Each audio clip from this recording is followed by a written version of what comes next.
Иногда сложно отличить крест православный от католического. Они похожи внешне и используются одинаково.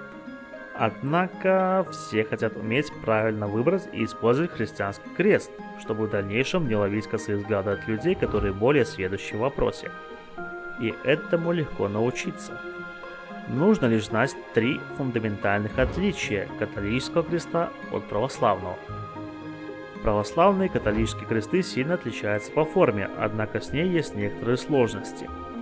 В православии крест может быть 4, 6 и 8-конечным. Наиболее популярен у православных шестиконечный крест, который иногда именуют русским крестом. Отличительный признак – перекладина внизу. Один ее конец указывает вверх, к краю, а второй – вниз. Эта перекладина работает как весы, которые взвешивают добрые и злые поступки, которые совершил человек при жизни. В восьмиконечных крестах же добавляется верхняя перекладина с инициалами Иисуса Христа.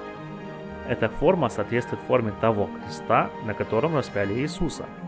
Когда Иисус нес крест, он был четырехконечным, а перекладина и подножье появились позже, когда ему на Голгофе вынесли приговор. Противовес им католические кресты, на удивление, более консервативны. Если православная церковь использует все формы, то католики признают в основном четырехконечные кресты, хотя у них тоже встречаются шести- и восьмиконечные формы. Но что, если вы видите два креста одинаковой формы, то по каким еще признакам отличить их друг от друга? Это видео вышло благодаря нашей студии «Фабрики», на которой мы создаем иконы из мрамора.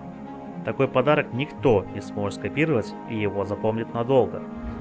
Это свойство диктует рисунок и внутренняя структура натурального камня.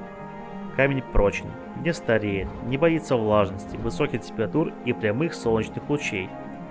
Наши иконы осветил митрополит Павел на нашей выставке икон в Минске в 2019 году, а производство владыка Вениамин. Заказать собственную икону или купить готовую вы можете, написав на любой из контактов из описания или закрепленного комментария. Есть одна вещь, которую вы найдете на практически любом кресте. Это табличка над головой Христа. При этом значение надписи идентично в обоих конфессиях. Когда Понтий осуждал Иисуса, он не нашел доказательств вины, что поставило его перед дилеммой.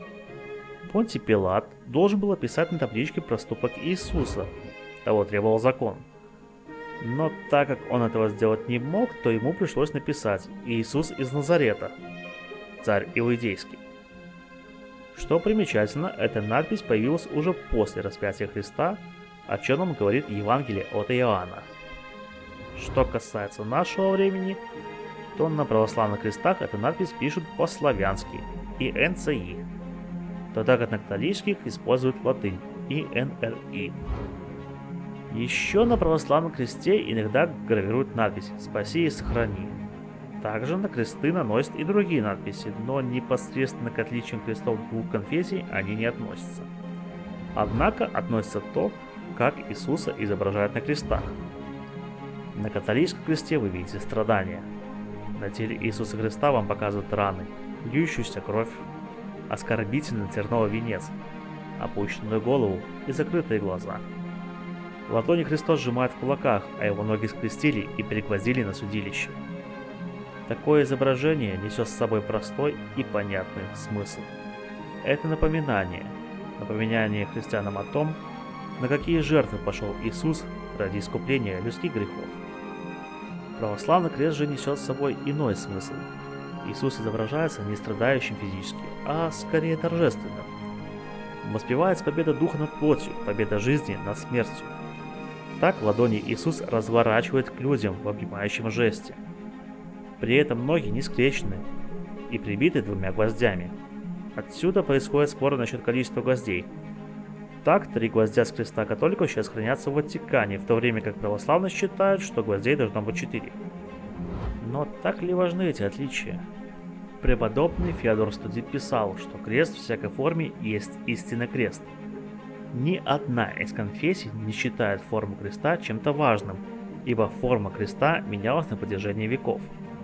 Например, лишь в XIII веке креста стали изображать страдающим, а не торжествующим. Христиан должна объединять не форма, о значении креста.